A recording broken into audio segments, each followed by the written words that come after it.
हरियाणा वो प्रदेश बन गया जहाँ गुंडे नायब है और पुलिस गायब। गुंडे नायब है और मुख्यमंत्री और उसकी पुलिस गायब है। दुष्यंत चौटाला ने कहा है कि प्रदेश में गुंडे नायब हैं और पुलिस गायब है। ये हरियाणा की स्थिति है। दुष्यंत चौटाला को मुख्यमंत्री बनाना है, उसके लिए हमने आज संकल्प लिया है। दरअसल सिरसा में आज युवा योद्धा सम्मेलन था और इस सम्मेलन में दुष्यंत चौटाला लोगों को संबोधित कर रहे थे। ये योद्धा सम्मेलन पूरे हरियाणा के जिलों में जेजेपी आयोजित करेगी और जेजेपी ने इसका आगाज किया सिरसा की धरती से। उनका जो होम क्षेत्र है, गृह क्षेत्र है, वहाँ से किया। डॉक्टर अजय सिंह चौटाला मंच पर थे। दिग्विजय सिंह चौटाला इस कार्यक्रम के संयोजक थे, इस सम्मेलन के संयोजक थे। और दुष्यंत चौटाला मुख्य अतिथि के तौर पे कहें तो मुख्य वक्ता के तौर पे कहें वो यहाँ पर थे और उन्होंने भरे मंच से कह दिया कि प्रदेश में क्राइम की स्थिति ये है कि बदमाश नायब हैं, पुलिस गायब है, हालात बेहद ख़राब हैं। और आगाज एक और किया गया कि 2029 का जो टारगेट है वो दुष्यंत चौटाला को मुख्यमंत्री बनाने का है। युवाओं के लिए बात की गई, रोजगार की बात की गई और जो यूनिवर्सिटीज़ में वैकेंसीज़ हैं उनको लेके भी बात की गई। और ये कहा गया कि जो बीजेपी बिना खर्ची बिना पर्ची के बात करती थी, लेकिन यहाँ पर सब चल रहा है, चीज़ें सारी चल रही हैं। एग्जाम्पल के साथ में बात की गई। CDLU में हवाला दिया गया कि कितने लोगों की भर्तियाँ किस किस तरीके से कर दी गई पहले और फिर उसके बाद में उनको पक्का कर दिया गया। कहते थे पर्ची नहीं, खर्ची नहीं, कहते थे नहीं कहते थे। अब मैंने एक चीज बता दो, जब भर्ती कर लिया और उसके बाद इश्तिहार निकाल दिया तो पर्ची और खर्ची किसकी जरूरत है। तो कुल मिला के बीजेपी की पोल खोलने की कोशिश की जेजेपी ने एक प्रकार से आप कहें तो हरियाणा में ये डंका बजाने की कोशिश की है सिरसा की धरती से। और प्रदेश भर के जो तमाम जिले हैं वहाँ पर जेजेपी इसी तरह के कार्यक्रम करेगी। युवा योद्धा सम्मेलन जो है हर जिले में जाएगी। और दूसरा सम्मेलन जो है ये भी अनाउंस कर दिया गया कि वो कैथल में होगा। कुल मिला के लगातार जो है इस वक्त आज से जेजेपी ने कह दिया कि वो प्रदेश में एक्टिव मोड में रहेगी। पूरे प्रदेश भर में इसी तरह युवा को जागरूक कर कर युवा की इस लड़ाई को 13 मार्च तक जननायक जनता पार्टी की युवा इकाई लेकर चलेगी। और जिस तरीके से चाहे वो रोजगार के अंदर हो, चाहे शिक्षा के अंदर हो, अनियमितताएं इस सरकार की उसको उजागर भी करेगी और उसके लिए संघर्ष करने का भी काम करेगी। नमस्कार, एक पथ पोस्ट में आपका बहुत बहुत स्वागत है। मैं हूं सर्वेश कोकरा। इस वक्त सिरसा की नई अनाज मंडी में हूं और ये युवा योद्धा सम्मेलन है, जिला स्तर का सम्मेलन है। जेजेपी सम्मेलन कर रही है, दिग्विजय सिंह चौटाला इसके संयोजक हैं और हर जिले में प्रदेश के इस तरह के सम्मेलन जेजेपी करेगी। और आज का जो युवा योद्धा सम्मेलन है उसमें आप देख सकते हैं कि मंच पर दुष्यंत चौटाला है, पूर्व deputy CM doctor Ajay Singh Chautala है, जेजेपी के सुप्रीमो है, राष्ट्रीय अध्यक्ष है दिग्विजय सिंह चौटाला को आप देख सकते हैं वो मंच पर हैं और तमाम नेता जो है जेजेपी के वो मंच पर हैं। और यहाँ से अनाउंस किया गया है कि उनका संकल्प जो है, मकसद जो है इस युवा सम्मेलन का और युवा योद्धा सम्मेलन का वो ये है कि 2029 में दुष्यंत चौटाला को मुख्यमंत्री बनाना है, उसके लिए हमने आज संकल्प लिया है। पिछले दिनों आपने अपराध की स्थिति देखी। आज प्रदेश के अंदर व्यापारी हो, यूट्यूबर हो, बिजनेसमैन हो, पॉलिटिशियन हो, कोई सुरक्षित नहीं है। और तो और अब तो रोहतक के अंदर एक डॉक्टर को उसका हॉस्पिटल बेचने के लिए की धमकी आने लगी। इस तरह की व्यवस्था जिस प्रदेश में हो प्रगति नहीं कर रहा, बल्कि उसका बद से बदहाल हालत बनाने का सरकार काम कर रही है। आज CDLU के अंदर 18 नौकरियां नए वाइस चांसलर ने अपने चहितों को दी और अब उन्हीं लोगों के लिए इश्तिहार अखबार में निकाल दिया कि उनको बैकडोर से रेगुलराइज कर दिया।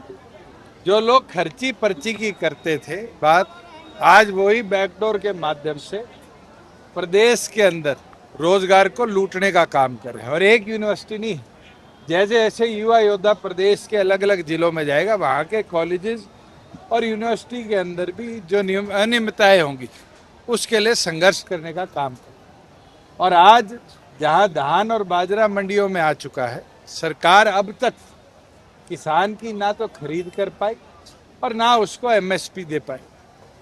पिछले दिनों फ्लड से जो 18.5 लाख एकड़ प्रभावित हुआ था, अभी तक सरकार 1 रुपया भी मुआवजे के तौर पर उन किसानों को नहीं दी। ऐसी दुर्गति तो मैंने हरियाणा प्रदेश की आज से पहले नहीं देखी कि सरकार मुआवजा देने से बचने के लिए किसानों की गिरदावरी को भी डिले कर देती। अगर सरकार फ्लड डिक्लेयर कर देती तो गिरदावरी पहले दिन से शुरू होती, मगर सरकार का टारगेट था कि पानी रिसेंट हो जाए, लोगों को मुआवजा देना ना पड़े, इसलिए 15 तारीख से गिरदावरी की शुरुआत करी गई। और ऊंट के मुंह में जीरा समान कह लीजिए। जो 2 साल पहले हमने मुआवजा दिया था, वही मुआवजा, वही रेट्स, वही दरें इस साल रिपीट करने का काम किया। बल्कि पिछली बार तो हमने जिनके ट्यूबवेल बैठे थे उनको भी मुआवजा दिया था। इस बार तो सरकार ने उनके लिए भी कदम उठाने का काम नहीं किया। हम ये मांग करते हैं कि तुरंत मुआवजा रिलीज किया जाए और सरकार ऐसे जो लोग पीड़ित हुए हैं, जिनकी प्राइमरी रेजिडेंस की बजाय कोई कोठा बना हुआ था, कोई ट्यूबवेल लगा हुआ था, छोटा कमरा था खेत के अंदर, उनके भी जान माल के नुकसान की भरपाई। सर, मुआवजा ही नहीं बल्कि जो इंश्योरेंस कंपनीज है उनको भी सपोर्ट कर रही है सरकार। उनकी प्रीमियम किसान भर रहे हैं, लेकिन किसानों को इसका जो देखो, नायब सैनी जी ना तो इस फील्ड को समझ पाए अब तक, ना नायब सैनी जी ने ध्यान दिया। मुख्यमंत्री होने के बावजूद 5 दिन बाद फ्लड प्रभावित एरिया का दौरा करना, ये दिखता है कि कितने गंभीर वो। जिस कुरुक्षेत्र के एरिया के अंदर मैं दौरा करके आया, मेरे भी 72 घंटे बाद उस जिले का दौरा करते, जहाँ से वो खुद सांसद भी रह लिए, विधायक भी हैं। तो ये गंभीरता दिखती है कि उनकी किसान के प्रति क्या सोच। दुष्यंत चौटाला जिंदाबाद, दुष्यंत चौटाला जिंदाबाद। ये तो प्रदेश की साफ स्थिति है। आप खुद बता दो, हांसी में अपराध कितना बड़ा है, रोहतक में अपराध कितना बड़ा है। मैं तो जींद गया था, जींद के एक पत्रकार साथी ने बोला 1 महीने में 22 मर्डर हो गए। तो आज तो फिर गुंडे नायब है और मुख्यमंत्री और उसकी पुलिस गायब है।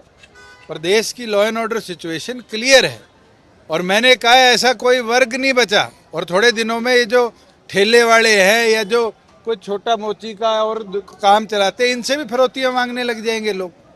अगर इस तरह की हालात रही तो प्रदेश बद से बदहाल हो जाए। दुष्यंत जी, जिस तरह से आप कह रहे हैं अपराध बढ़ रहा है, नौकरियां नहीं है, सरकार तो बेफिक्र है, आपको क्या लगता है जो वोट चोरी का राहुल गांधी आरोप लगा रहे हैं? ये गंभीर आरोप है और अब सुप्रीम कोर्ट ने भी कह दिया कि अगर SIR में एक भी गलती पाई गई तो पूरी प्रक्रिया को कैंसिल कर दिया जाएगा। तो बहुत बढ़िया शब्दावली माननीय सुप्रीम कोर्ट ने यूज करी है। अब तो इलेक्शन कमीशन के ऊपर ओनस आ चुका कि वो क्लियर करे कि SIR ठीक करिए, 60 लाख वोट ठीक करिए। सिरसा जिले के प्रत्येक कार्यकर्ता को, सिरसा जिले के नौजवान युवा साथियों को तहे दिल से बधाई देता हूं। हमें अनुमान नहीं था कि इतनी बड़ी संख्या में लोग आएंगे। हमने जो मंडी का शेड लिया, मुझे अब ये इल्म होता है कि इससे दुगनी जगह होनी चाहिए थी।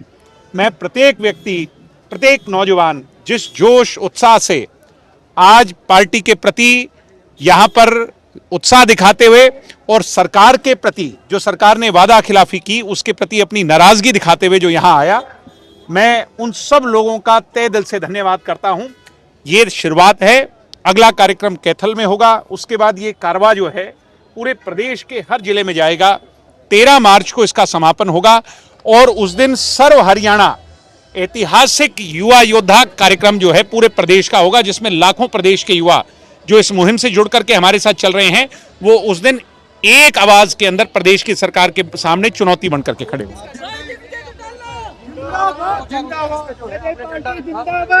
मैंने कहा कि आज से युवा एक बात तय कर लें कि भविष्य में युवा की लड़ाई युवा ही लड़ सकता है। बेरोजगारी, शिक्षा सुधार, स्वास्थ्य सुधार, चिकित्सा सुधार, आज प्रदेश के अंदर यूनिवर्सिटी कॉलेजेस के अंदर व्यवस्था सुधार, इसकी अगर कोई सोच सकता है, अगर इसकी कोई सुध ले सकता है, लड़ाई लड़ सकता है, आज के इस पूरे उसमें अगर किसी पैरामीटर पे इसको तोलोगे तो दुष्यंत चौटाला के सिवाय दूसरा नहीं है। इसलिए मछली की आंख और अर्जुन का तीर, दुष्यंत चौटाला को मुख्यमंत्री बनाना है, उसके लिए हमने आज संकल्प लिया है। भाई दुष्यंत चौटाला